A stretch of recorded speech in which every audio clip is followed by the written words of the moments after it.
প্রিয় দর্শক, জীবনের গল্প অনুষ্ঠানে আমাদের ক্যামেরার সামনে আছে এক অসহায় মেয়ে। জানতে চাই তার কাছ থেকে তার জীবনের গল্প। আপু, আসসালামু আলাইকুম, কেমন আছেন? ওয়ালাইকুম আসসালাম ভাইয়া, ভালো আছি। আপনারা কেমন আছেন? আলহামদুলিল্লাহ ভালো আছি। আমাদের অনুষ্ঠানের দর্শকবিন্দু আপনার জীবনের গল্প শোনার অপেক্ষায় আছে। বলুন আপনার কাহিনী। আমার জীবনের গল্প বলে আর কি, আমি তো একটা অসহায় মানুষ। আমার মানে সবাই চলে গেছে, আল্লাহ সবাইকে নিয়ে গেছে।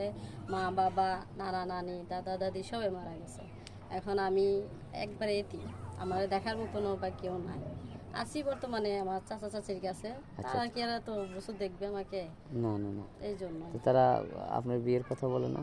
বিয়ের বয়স হয়ে গেছে, বিয়ের কথা বলে না বা ছেলে দেখে না এলাকায়? এখন আমাকে বিয়ে দিতে গেলে তো ওনাদের টাকা লাগবে, তাই ওনারা আমাকে বিয়ে দিচ্ছে না। দিচ্ছি না? আপনার বাবা সম্পত্তি নাই? না, আমার বাবার সম্পত্তি না, আমার বাবা অনেক গরিব ছিল। গরিব ছিল। চাচা চাচির আছে? সয় সম্পত্তি আছে? আছে একেবারে টুক, মানে থাকার মতন একটু জায়গা আছে। তার তো তার নিজের তো সন্তান আছে, তাই না? ছেলে হ্যাঁ, পেলে আছে না? জি। তো নিজের সন্তান না দেখে আর আপনাকে দেখবে? না, তা তো তো দেখবে না। গ্রামের মেম্বার চেয়ারম্যান যারা আছে, আপনি এত সুন্দর একটা মেয়ে, তারপরে অবিবাহিত পড়ে আছেন, তারা বলে না কিছু যে সাহায্য সহায়তা করে না আপনার বিয়ে দেওয়ার জন্য? আমি খেয়ে থাকি না না খেয়ে থাকি তারা দেখে না, আবার এই এই কথা বলবে, ও বিয়ের আচ্ছা কথা আচ্ছা বলবে, আচ্ছা। বিয়ের কথা বললে তোদের টাকা লাগবে। ও আচ্ছা, কোনো মতোভাবে চাচা চাচির কাছে আছেন জি, তাদের? কোনো রকমে খাইতেছে ঘুমাইতেছে, এই কাছে তো। এই আর কি। তো আমাদের এখানে আসলেন বা আমাদের এখানে কিভাবে বুঝলেন যে আমরা এখানে বিজ্ঞাপন করি বা আমাদের এখানে বিয়ে শাদী হয়? আমি আমার পাশের গ্রামের একটা লোকের থেকে শুনছি যে আপনাদের কথাগুলো। তারপর আমি আমার এই ঘরে আমার চাচিদের কিছু মুরগি ছিল, এই ডিম বিক্রি করে তারপর আমি এখানে আসছি। এসে তারপর আপনাদের সাথে এখন যোগাযোগ করতেছে। ও, তো মূলত আসছেন একজন ভালো স্বামী নাকি মানুষের মনের মানুষের জন্য নাকি? জি, আমি তো আমার তো বয়স হচ্ছে, আমি তো বয়স হচ্ছে সারা কেন? বয়স জীবন। কত? বয়স হচ্ছে কি? বয়স তো আমার হয়ে গেছে। বয়স এখন চলতেছে 24। 24? জি, 18 বছরেই মেয়েদের বিয়ে দেওয়া হয়।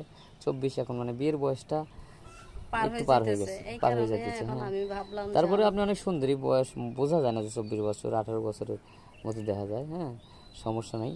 তো ইনশাল্লাহ আসলে আমরা তো ওরকমভাবে বিয়ে শাদীর দিন আমরা হচ্ছে ভিডিওটা আমরা বিজ্ঞাপন করি। হ্যাঁ, এই যে আপনার কথা বলতেছি, আপনার জীবনের গল্প যেটা পাবলিক করার পর অনেকে হয়তো নক করে। আপনার পার্সোনাল ফোন নম্বর আছে, দেওয়া যায় এখানে? আমার তো আমি খেয়ে থাকতে পারতেছি না, আমার ফোন করতে পারবো সরি, বলেন? আমি দুঃখ দিলাম। একেবারে দরিদ্র। আচ্ছা আচ্ছা, কষ্ট দিলাম, কিছু মনে করেন না। অনেকেই বুঝতে চায় না যে আসলে এই যুগেও কেউ বিশ্বাস করতে চায় না যে ফোন নাই, কারণ মনে করে ফকিরের তো ফোন আছে।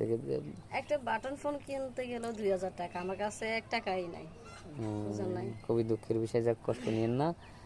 ইনশাল্লাহ আমরা চেষ্টা করবো। সুপ্রিয় দর্শক, শুনলেন মেয়েটার কোনো পার্সোনাল ফোন নাই। ওর কথাটা শুনে অনেক কষ্ট হলে কেউ যোগাযোগ করতে চাইলে আমাদের স্ক্রিনে আমাদের ইমো হোয়াটসঅ্যাপ নম্বর দেওয়া থাকবে। কেউ অযথা ভিডিও কল দিবেন না। সবারই শুভকামনা বলে শেষ করছি। আল্লাহ হাফেজ।